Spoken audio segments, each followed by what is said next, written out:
Hi, Warren and Charlie. My name is Vicky Wei. I'm an MBA student from the Wharton School of Business. This is my first time to be in the annual meeting. I'm really excited about it. Thanks for having us here. My question is, where do you want to go fishing for the next 3 to 5 years? Which sectors are you most bullish on, and which sectors are you most bearish on? Thank you. Yeah. Charlie and I do not really discuss sectors much, nor do we let the macro environment or thoughts about it enter into our decision. We're really opportunistic. And we obviously are looking at all kinds of businesses all the time. I mean, it's a hobby with us almost, probably more with me than Charlie. But we're hoping we get a call, and we've got a bunch of fillers, and I would say this is true of both of us. We probably know in the first 5 minutes or less whether something is likely to or has a reasonable chance of happening. And it's just going to go through there, and it's going to, the first question is can we really ever know enough about this to come to a decision? You know, and that knocks out a whole bunch of things, and there's a few, and then if it makes it through there, there's a pretty good reasonable chance we may do something. But it's not sector specific. We do love the companies, obviously, with the moats around the product, where consumer behavior can be perhaps predicted further out. But I would say it's getting harder for us anyway, to anticipate consumer behavior than we might have thought 20 or 30 years ago. I think that's just a tougher game now.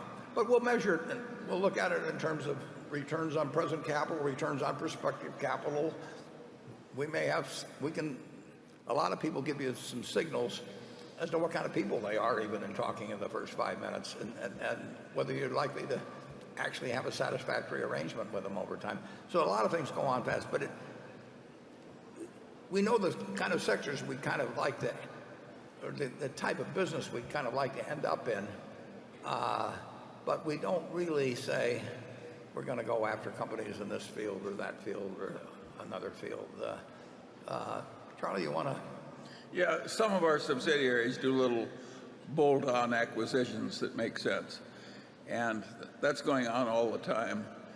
And of course we like it but I would say the general field of buying whole companies, it's gotten very competitive. There's a huge industry of doing these leveraged buyouts. That's what I still call them. The people who do them think that's a kind of a bad marker, so they say they do private equity. You know, it's like making the janitor call himself the chief of engineering or something. But at any rate, the people who do the leveraged buyouts, they can finance practically anything in about a week or so through shadow banking, and they can pay very high prices and get very good terms and so on. So it's very, very hard to buy businesses, and we've done well because there's a certain small group of people that don't want to sell to private equity.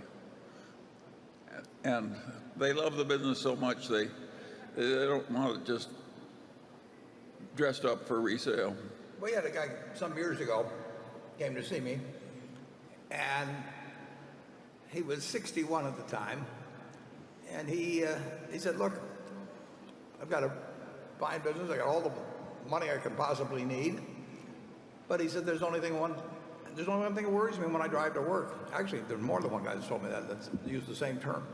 He said, "There's only one thing that bothers me when I go to work. You know, if something happens to me today, my wife's left. You know, I've seen these cases where executives in the company try to buy them out cheap, or they sell to a competitor and all the people." He says, "I don't want to leave her with a business. I want to decide where it goes, but I want to keep running it, and I love it."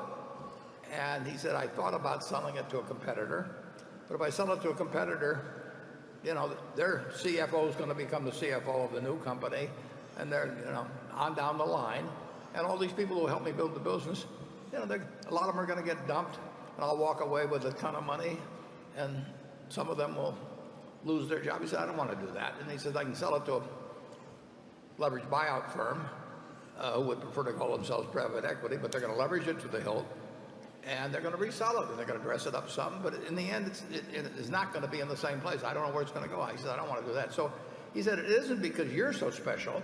He says, there just isn't anyone else. If you're ever proposing to a potential spouse, don't use that line. I mean, but that's what he told me, and I took it well, and we made a deal.